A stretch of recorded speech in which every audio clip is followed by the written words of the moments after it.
Fatalidade. Haverá fatalidade nos acontecimentos da vida conforme ao sentido que se dá a este vocábulo? Quer dizer, todos os acontecimentos são predeterminados? E neste caso, que vem a ser do livre-arbítrio?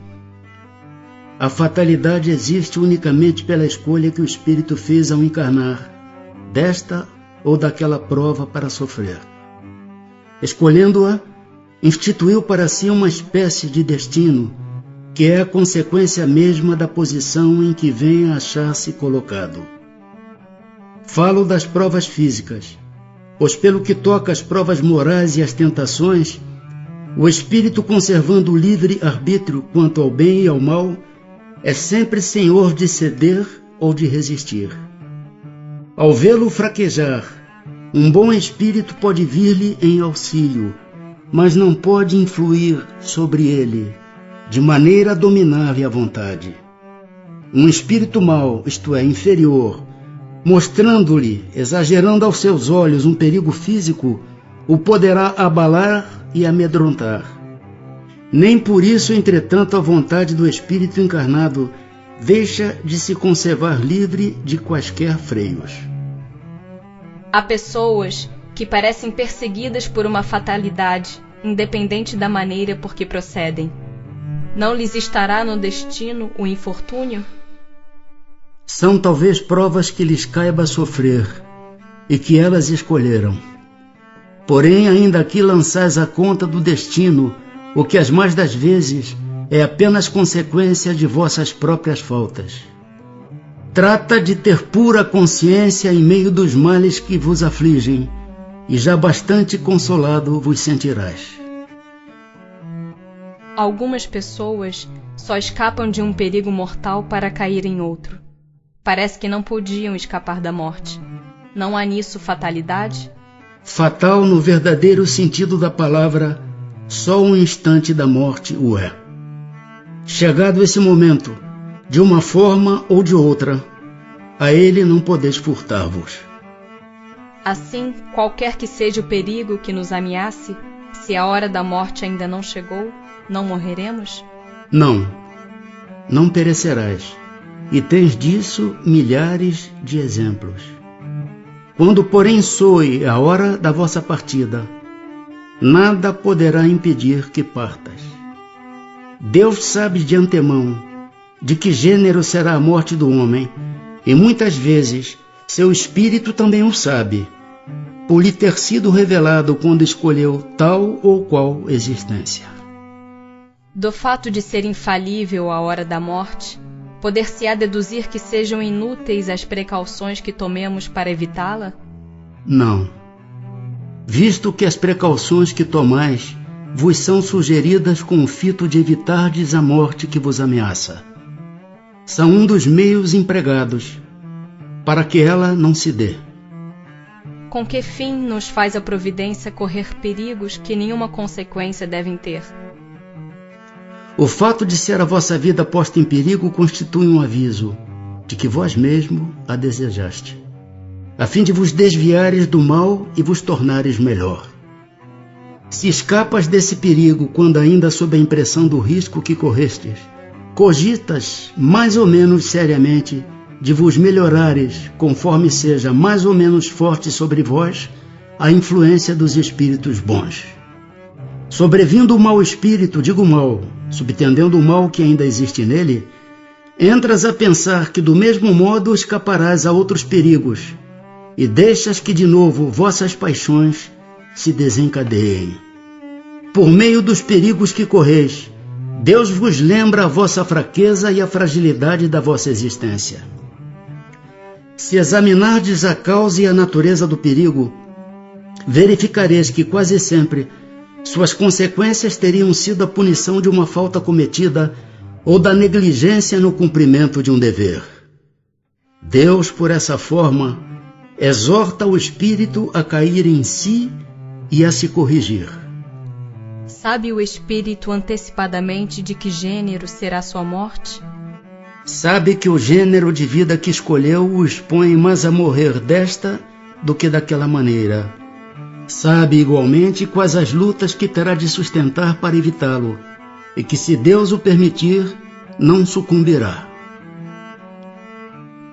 Há homens que afrontam os perigos dos combates, persuadidos de certo modo de que a hora não lhe chegou. Haverá algum fundamento para essa confiança? Muito frequentemente tem um homem o pressentimento do seu fim, como pode ter o de que ainda não morrerá. Esse pressentimento lhe vem dos espíritos, seus protetores, que assim o advertem para que esteja pronto a partir, ou lhe fortalecem a coragem nos momentos em que mais dela necessita. Pode vir-lhe também da intuição que tem da existência que escolheu, ou da missão que aceitou e que sabe ter que cumprir. Por que razão os que pressentem a morte a temem geralmente menos do que os outros? Quem teme a morte é o homem, não o espírito. Aquele que a pressente pensa mais como espírito do que como homem. Compreende ser ela a sua libertação e espera. Com todos os acidentes que nos sobrevêm no curso da vida, se dá o mesmo que com a morte que não pode ser evitada quando tem de ocorrer? São de ordinário coisas muito insignificantes, de sorte que vos podemos prevenir deles e fazer que os eviteis algumas vezes, dirigindo o vosso pensamento, pois nos desagradam os sofrimentos materiais. Isso, porém, nenhuma importância tem na vida que escolhestes. A fatalidade verdadeiramente só existe quanto ao momento em que deveis aparecer e desaparecer deste mundo. Haverá fatos que forçosamente devam dar-se e que os espíritos não possam conjurar, embora o queiram? Mas vós que presenciastes e pressentistes, quando no estado de espírito, fizestes a vossa escolha. Não creais, entretanto, que tudo o que sucede esteja escrito, como costumam dizer. Um acontecimento qualquer pode ser a consequência de um ato que praticaste por vossa livre vontade, de tal sorte que, se não o houvesses praticado, o acontecimento não se teria dado. Imagina que queimas o dedo. Isso nada mais é senão resultado da vossa imprudência e efeito da matéria. Só as grandes dores, os fatos importantes e capazes de influir no moral, Deus os prevê, porque são úteis à vossa depuração e à vossa instrução. Pode o homem, pela sua vontade e por seus atos, fazer que se não deem acontecimentos que deveriam verificar-se e reciprocamente? Pode-o, se essa aparente mudança na ordem dos fatos tiver cabimento na sequência da vida que ele escolheu. Acresce que, para fazer o bem como lhe cumpre, pois que isso constitui o objetivo único da vida, facultado-lhe é impedir o mal, sobretudo aquele que possa concorrer para a produção de um mal maior. Ao escolher a sua existência, o espírito daquele que comete um assassínio sabia que viria a ser assassino? Não.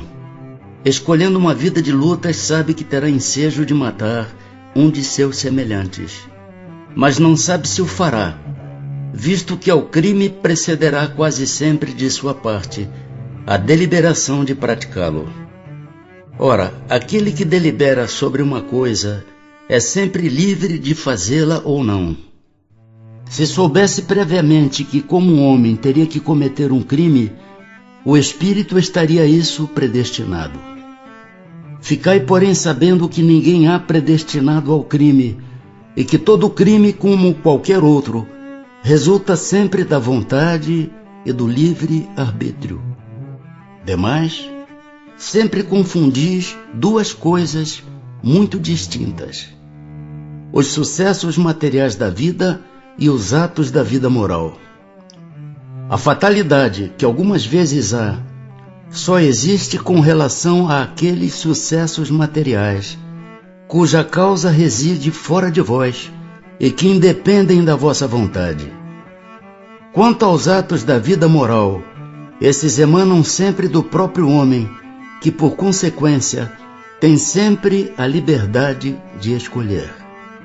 No tocante, pois, a esses atos, nunca há fatalidade.